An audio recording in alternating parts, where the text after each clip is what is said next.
Welcome to the How Did They Do It Real Estate Podcast. Have you ever wondered how people succeed in real estate and what steps they took to get there? If so, this podcast is for you.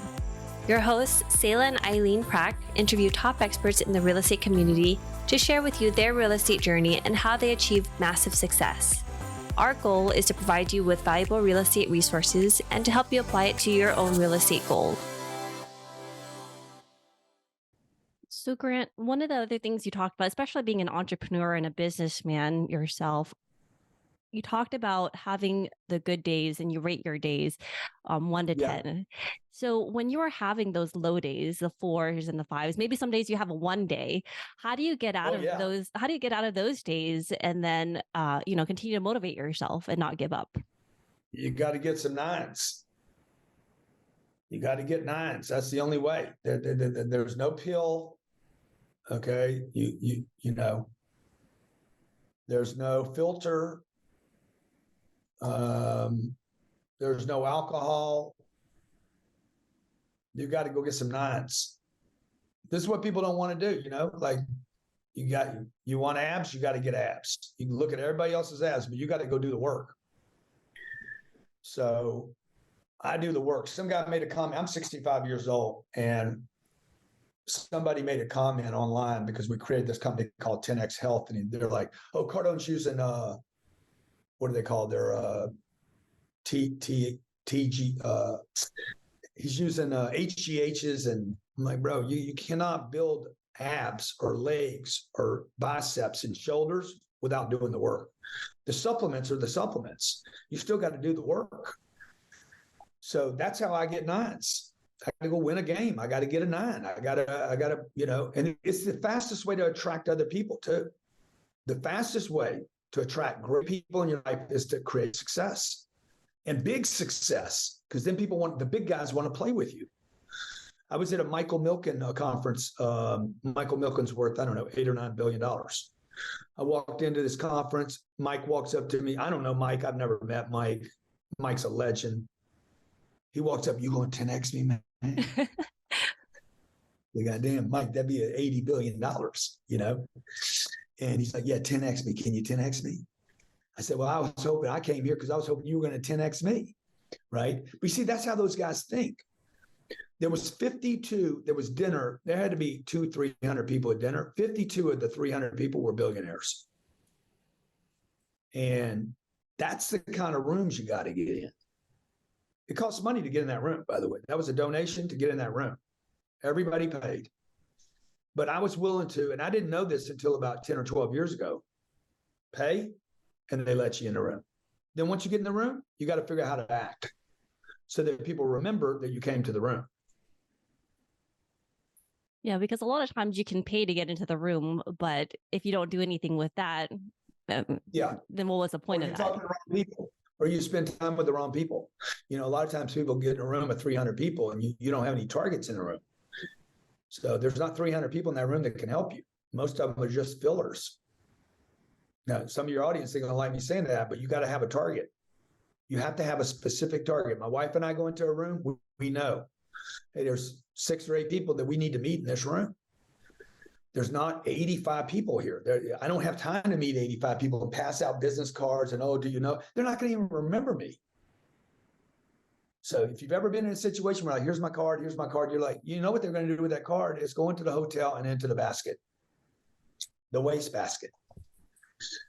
So Grant, right now you have $4 billion of assets. How are you going to 10X that, like you talked about, to get to that $40 billion? What's next for you? Yeah, so we're going to, we have an exact plan to buy $50 billion worth of real estate in America. I'll probably do 2 deals before the end of the year that's $500 million. So I just need to do that 25 more times. And then it's like, okay, what am I going to buy with it? What's the asset? And who's going to help me with the money?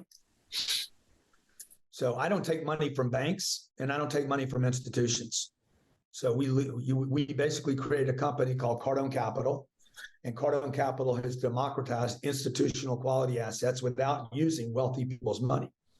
We don't use wealthy people's money, and we're not using the banks anymore. These people are, and it's a great solution for everybody, by the way, because the banks keep getting richer, the institutions keep getting richer, and the everyday person keeps getting poorer. So I'm going to change that. Everybody wins. I get my dreams. Other people get passive income.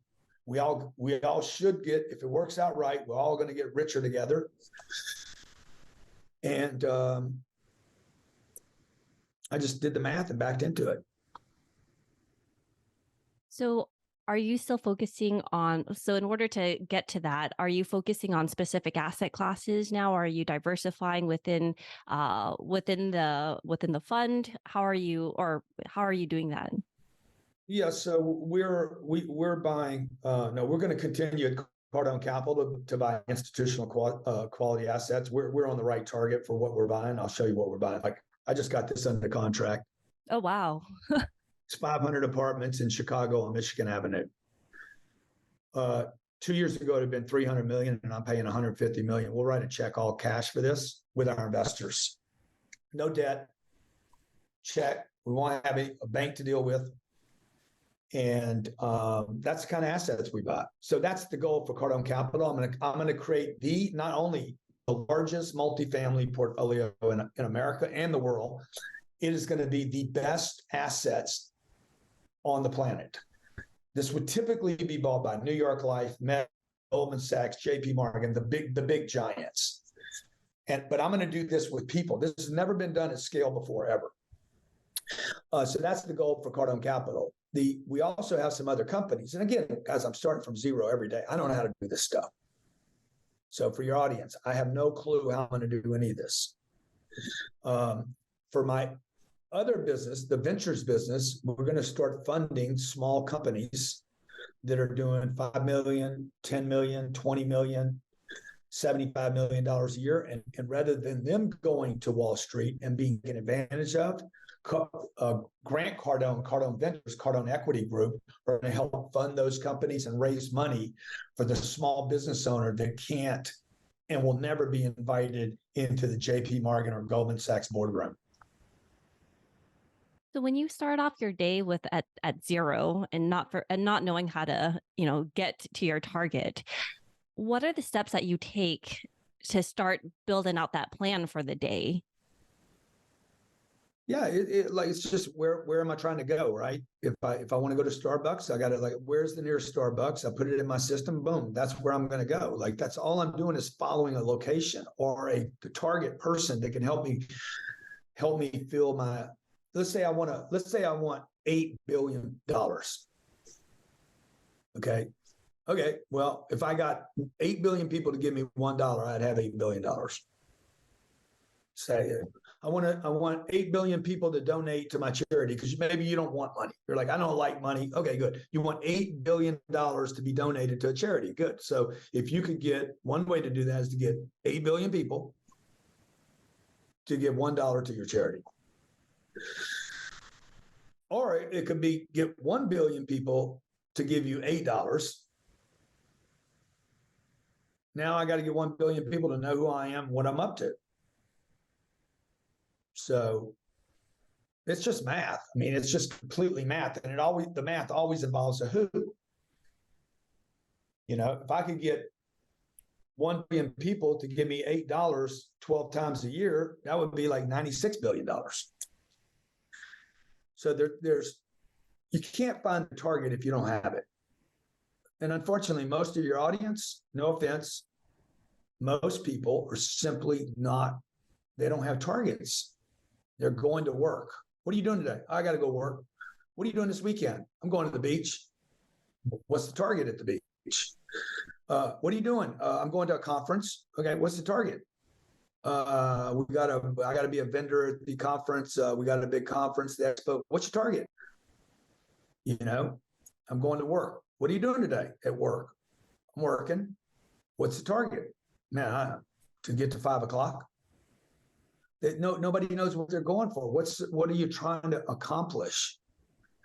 Right? What is it you're trying to get? What thing or things would make you feel good and make your day a 9, not a 3 or 4? So if there's one thing that someone can do today to get started, what would that be? What do you think I'm going to say? Find your target. Yeah. And then 10X the target. Whatever your target is, 10X it, because you're going to need to 10X it because you're not going to get it. Okay. You're not going to score the target the first time. If you do, it was lucky, and then you're going to fail 100 times. So if you guys think you're going to win the first hand that you sit down to play, you're not. You're not going to win the first hand. And if you do win the first hand, any of you guys that play cards or backgammon or checkers, there's a bigger likelihood that you're going to lose the second, third hand or the third game. So get a target, 10X the target. I want to be a millionaire. Turn it into 10 million. And then who's got that? You want to sell 10 million widgets? You want to do 10 million extensions? You're like, 10 million extensions? I can't. I'm one person. Good. Then you already know you can't do it by yourself. You need to start some salons. And you can now bypass learning how to do good extensions, and you need to go find thousands of people that can do them for you. And now you got your business. So Grant, how has real estate investing impacted your life? Real estate's changed everything about my life. You know, when my dad died, I was 10. My mom was 48. My dad had bought a house, paid for it in cash. It was a great house, great location. It would be worth millions of dollars in the future. At the time, I think it was like a $120,000 house or something, but that was a big deal. And it was paid for. And 4 days after my dad passed, my mom had to sell that house. She couldn't afford to keep it up. That's not the kind of real estate I'm talking about. The kind of real estate that's changed my life, because I don't buy those. I don't buy single family homes like that. I know better today, is the kind of real estate that cash flows. Today, every month I get checks from these properties that I own, that I'm personally invested in. People at Cardone Capital also invest alongside me. But this is a beautiful thing about real estate too. You can't fake real estate either. You know, people can always ask for the receipts. And this probably is not going to work for you because you won't be able to see it very well. But I hate people having to trust me. You trust anybody right now on the internet. You should always ask people for the receipts. So, you know, every month I get, 35 checks from pieces of real estate that I didn't visit this month. I don't live there. Other people live there, and then the property cash flows, and it distributes that check to its investors, one of which I'm an investor in the company, in the real estate. So $2,500, $3,754. I'm reading over these right now. Just, check $55,000. Here's one for 55 grand. This comes in once a month on the 15th. I didn't have to work for it. I didn't trade time for it. I'm not talking about earned income. I'm talking about passive income. And this is what people should be doing. Here's a little tiny one, 146. Can you see that? Yep. 146. Now, see, that's to my daughter. Okay, that one went to my daughter because we don't give our kids money. We give our kids a job. We pay them for the job. We invest the money for them at Cardone Capital, and they can live off the dividend, the passive income. Let me show you another one here. Here's another one, $57,000. These come every month, no matter what's going on in the economy. They come in. I don't know why more people don't do this. I do know why they don't do it. They don't do it because you went and bought a house, and you went and bought a car, and you went and bought a vacation. You guys were buying all that stuff, and I was investing my money in real estate, the cash flows. And once I have enough cash flow, then I can go buy the vacation, and I can buy the house, and I can buy the BMW. But not until then. So Grant, what is the one thing that you know now about real estate that you wish you knew when you first started? Number one, go big as big as you possibly can. 2, do it with partners. Don't do it by yourself. 3, stay away from single family homes. Probably stay away from duplexes and fourplexes. I'm just telling you little things I would avoid. Never over leverage the property, no matter what or how appealing it is. Never over leverage, ever, ever. There's a whole bunch of things I would tell you on this. Never, ever compromise the location because of the price. Okay, buy a dog in a great location rather than buying a great house in a bad location or a bad property. You can fix the asset, you can never fix the location. If it's bad, it's bad. What else would I tell you? Is that too many already? Yeah, buy something big enough so you don't have to manage it. You shouldn't be the manager of the property. Let somebody else manage the property. And here's another one. Never sell it. And don't buy it if it doesn't cash flow. If it doesn't cash flow, do not buy it. Okay. And don't expect it to cash flow more than don't predict a cash flow. Just assume it's never going to cash flow more than it does and be surprised when it does. So Grant, thank you so much for all of your time today. I so First of all, let me say to you before you say bye, you are awesome. Oh, thank you.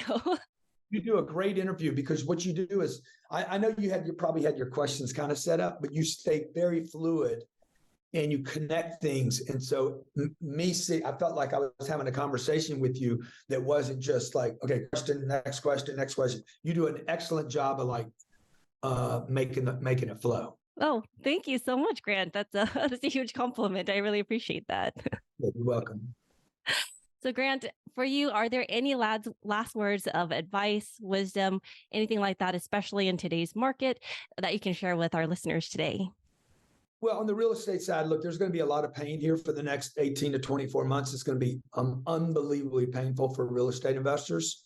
And that being said, this will be the greatest real estate opportunity of this for the next 80 years or so.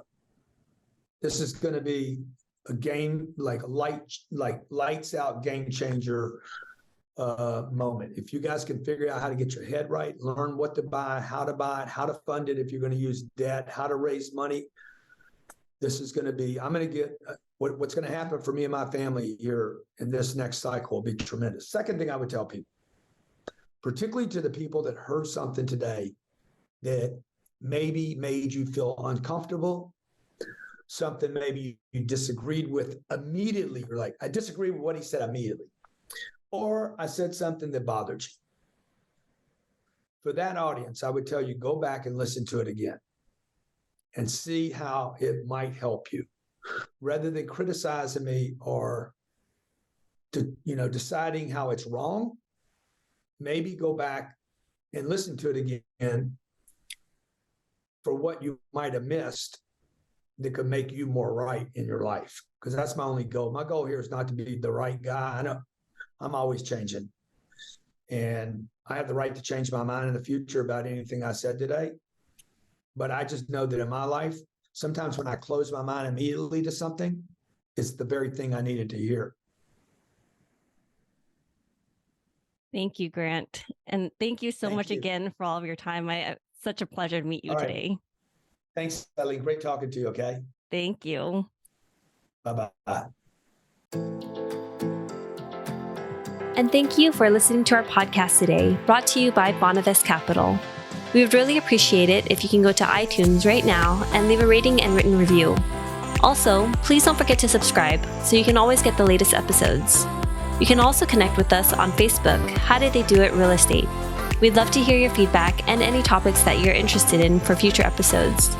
Lastly, to learn more about us, you can go to bonavestcapital.com and fill out the Contact Us page so you can speak to us directly. Nothing on the show should be considered as specific personal advice. Please consult your legal, tax, and real estate professionals for individualized advice.